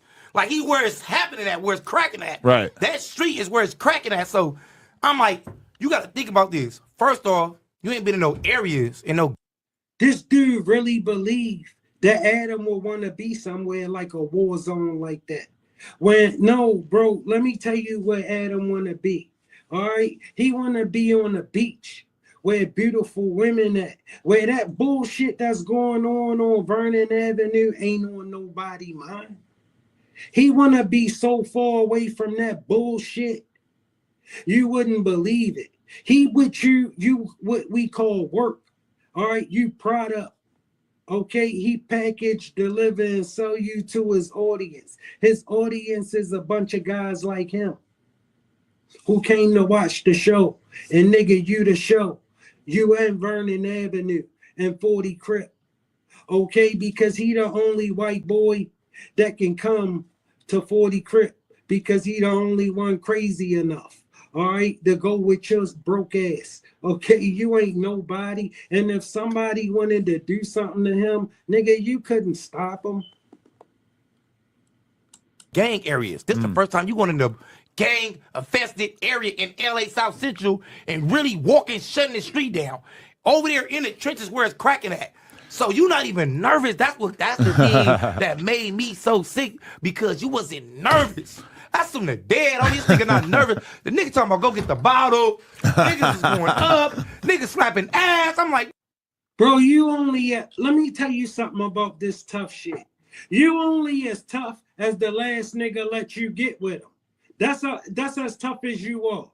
All right? You think because you got that shit off with the last nigga, you gonna get that shit off with the next nigga. No, bro. No. See, let me tell you something. The fact that he's still alive, I know he don't really try that shit that's coming out his mouth. That's why he got all these excuses when a nigga want to fade him. All right, now everywhere he go, he getting smoked. Niggas want to see what's up with him, right? That's the price of talking this shit. You feel where I'm coming from? Because look, you got a bunch of niggas that's just like him. They looking for any kind to come up. They believe this broke ass nigga is shining. See, when they in the ghetto, they doing so bad that they believe he a star. They believe he shining. They believe he getting it. Man, Adam gonna give him about $400 or $500 and tell him to get the fuck on about his business, and he gonna be happy. He gonna be happy. Let me tell you why. Because he know he couldn't generate nothing like that on his own. Okay, he one of them niggas that'll be doing 19 years over $70. He'll be doing 19 years over $70. Yeah, that's $4 extra. Niggas, grown ass nigga, stealing out of 7-Eleven. That's the kind of shit he do. Wherever he at, you can bet he doing something stupid. That's why he stay in jail. He can't think. All right, he can't take care of himself.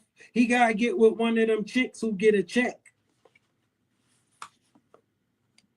nigga, this nigga acting like he one of us. You on the block, so that's why when you with the homies, nigga pushing police, pass by, nigga throwing up gang signs. Right. That's what I'm like. See, that's the point. Most people be nervous. I'm gonna be real with you. I spent so much time outside riding BMX bikes for all those years that it kind of conditioned me to just assume that everything was gonna be all right. Oh, let me clear this up. Stop saying whoever said, nigga, after he left, nigga, 3 bodies got dropped. Nigga, ain't no motherfucking bodies got dropped. I asked Wack about that yesterday. He admitted that he got the story wrong yesterday. Yeah, all right, Wack, you, all right, big homie. All right, big homie. All right, big homie. You my boy. Wack is a blood. He is a Crip. And he is referring to Wack as his big homie.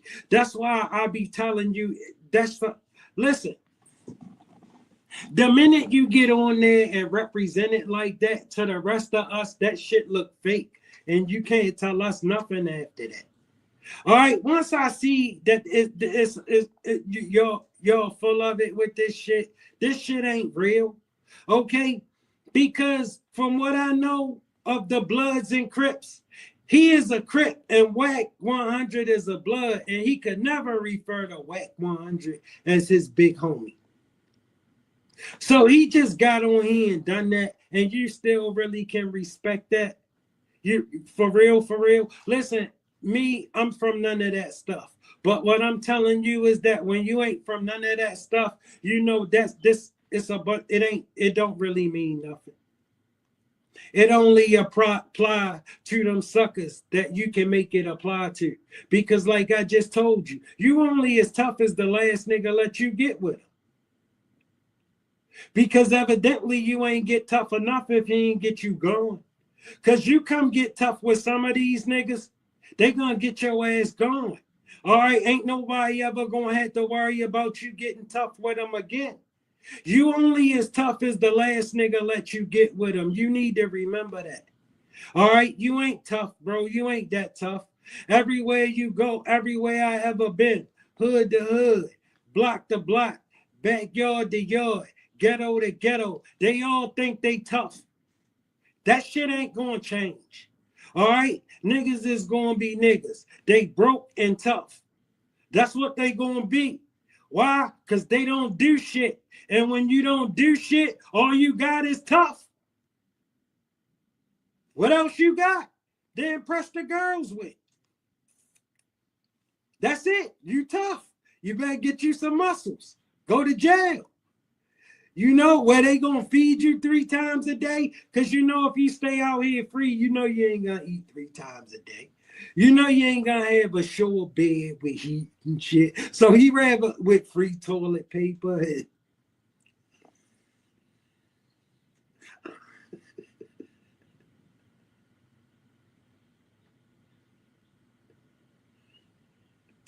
And all the fixings.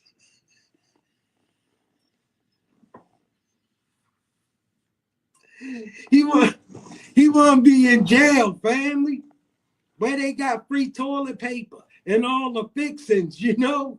He clicked them lights, they just come on. See, when he get out, when you click them lights, they don't just come on until you paid that bill.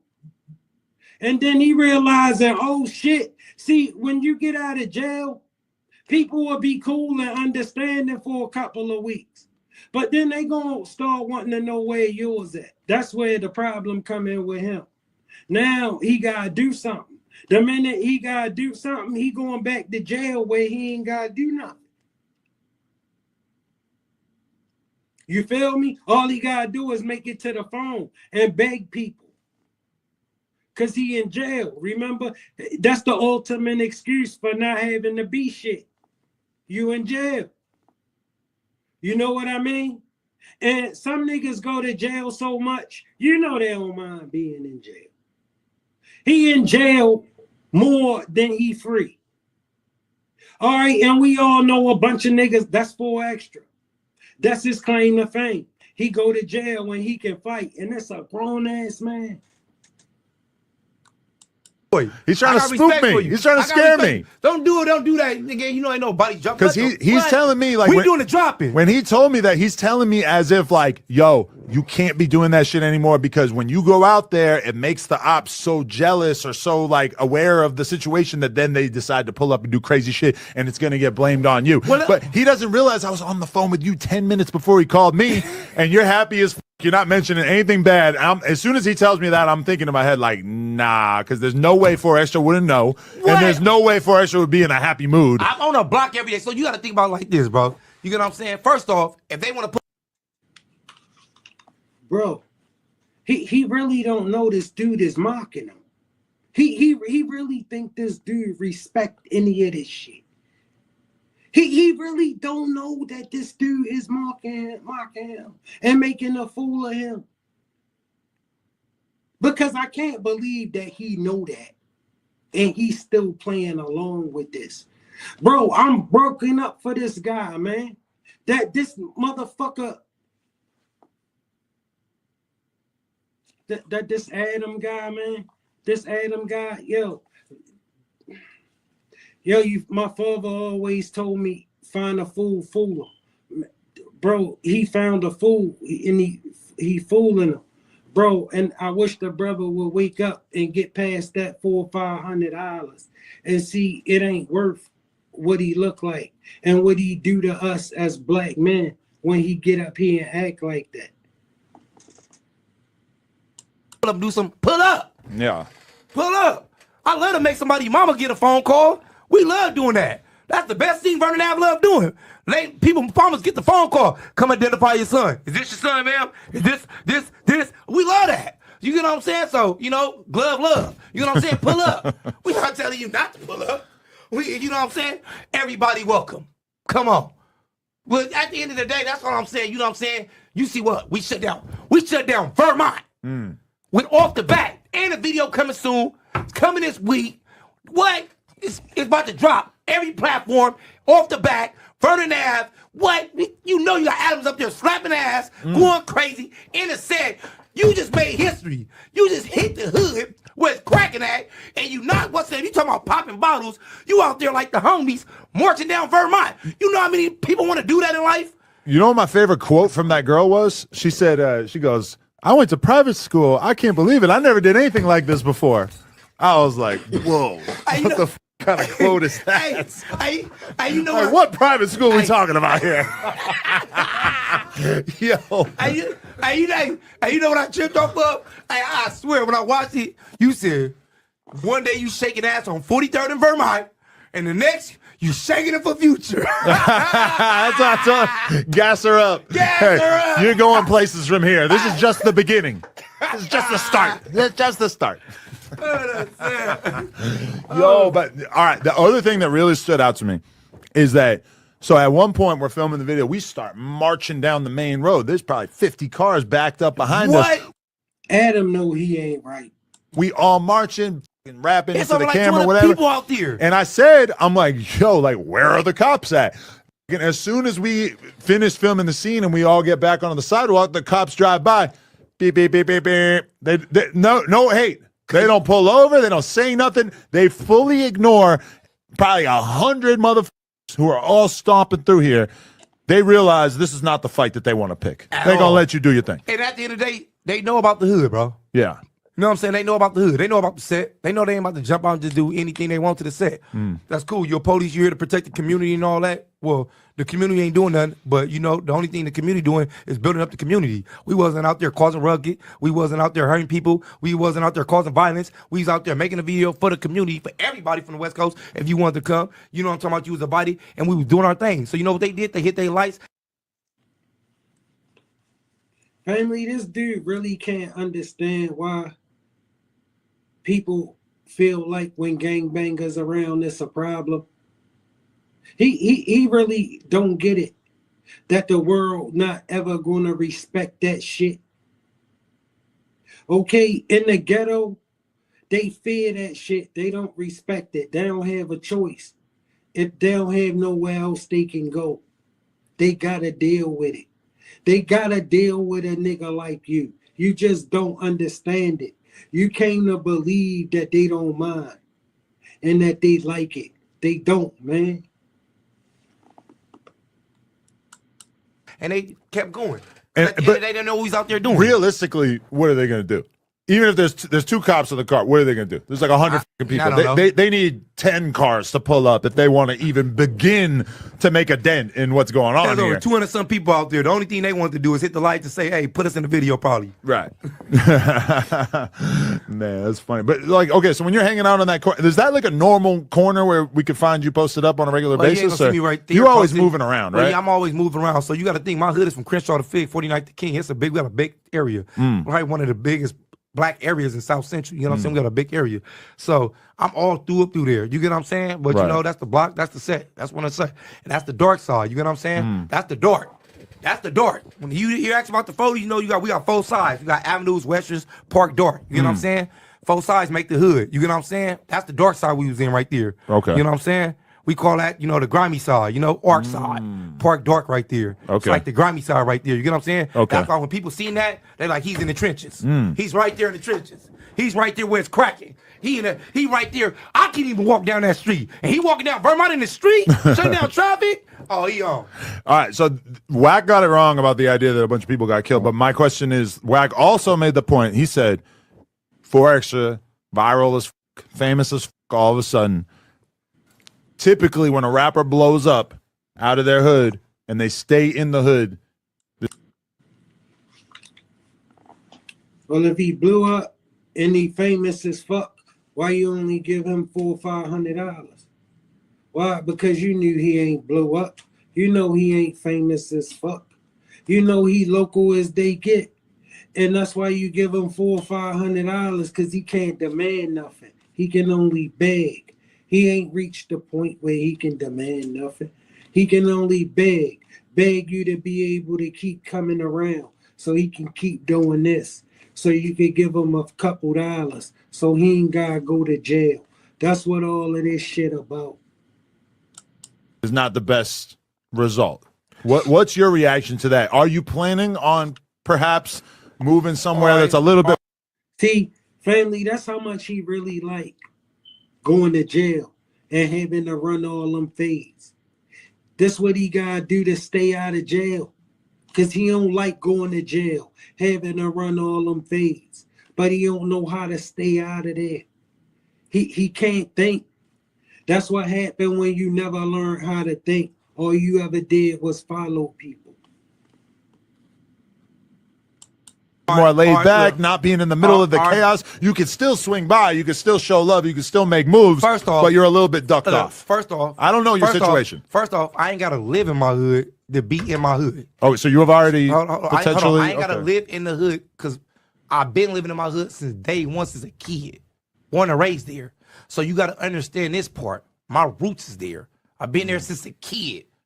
It don't matter if I move to Nova Scotia, I'm still there. Vernon Avenue, I'm never going to leave the hood. I'm always going to be in the hood every day. I'm never going to go Hollywood. A million people run up to me like, why you ain't got a bodyguard? Why you ain't doing this? Then you walk around here like you just still regular. I ain't. Bro, you ain't got a bodyguard because you ain't nobody. All right? You don't need a bodyguard. They know you ain't got shit.